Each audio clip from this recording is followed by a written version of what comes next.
right, Raptors fans, we are previewing the next matchup for your Toronto Raptors, and that is the Philadelphia 76ers with my guy Sherman, Paul Jones, and gentlemen, after they just battled with an MVP candidate, Nikola Jokic, they get the other leading MVP candidate, Joel Embiid, coming off of a dominant 51-point performance against the first-place team in the Western Conference, the Minnesota Timberwolves. So, here's where we stand for this Toronto Raptors team. Struggle to start, struggling on defense, and you're playing a team that is firing on all cylinders. Sherm, I start with you. What are your hopes or expectations for this Raptors team in terms of battling Philly? That Joel Embiid doesn't continue to distance himself from the record that he just broke in terms of 30 points and 12 rebound games. Yep. It's a problem because now that they've gotten James Harden out of the fold, they're better by subtraction. Addition by subtraction. That's what it was.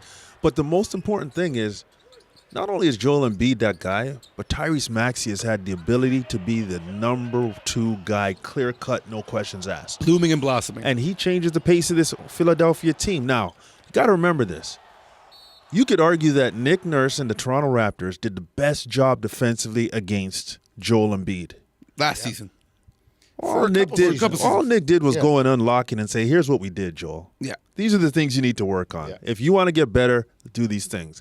And he's done it, and he's better. So to me, now you've gotten a reigning MVP who feels better about his game, who to me is more dominant than he's ever been in his career, with a supporting cast, because with that move with James Harden, they brought in some good pieces to kind of fill in some holes around him, and they're playing defense. They become very difficult to manage. Joel Embiid, to this point, is having a better year this year than he had last year when he won the MVP. What's going to work against him in the voting is people are going to, even though it's a regular season award, people are going to say, well, you haven't been past the second round. Yeah. Which is, to me, it's a bit unfair because it's a regular season award. It was the argument used against Nikola Jokic. It was the argument used against Giannis. Yep. It's always a thing if it's a regular season award.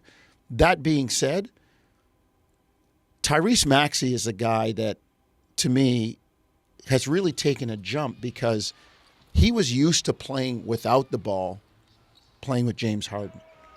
Who plays at a very slow pace. And did his job, stayed in his lane. Now, they said, man, you can go anywhere on the highway. And he's great with the ball. His decision-making is good. Range. The pace at which he plays. I saw him in the second game of the season when they were here, third game of the season.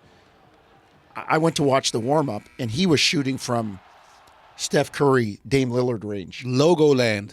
And he's got that. So, and it also speaks to...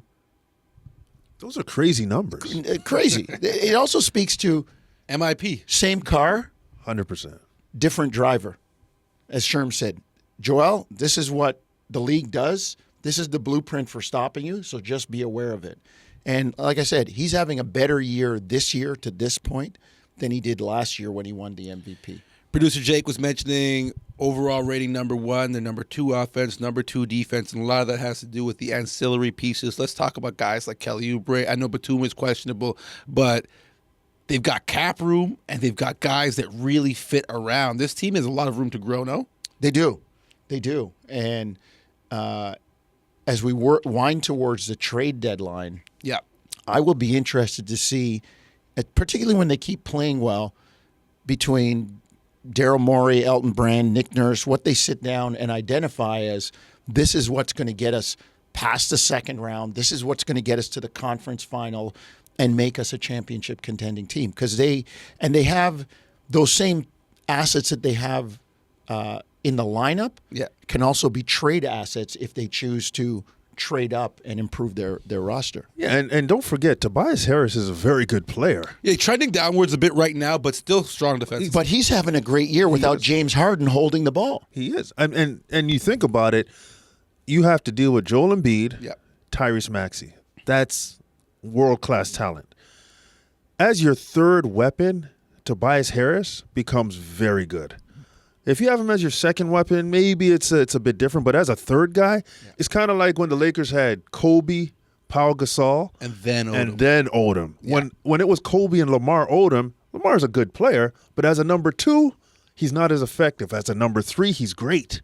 That's what Tobias Harris is to me for this Philly team. All right, well, up next, we're going to preview the Raptors matchup on the back-to-back. But do remember, Friday night, you've got Toronto and Philadelphia, 7 p.m. And check it out on Sportsnet Family Networks and Sportsnet 590, The Fan Radio.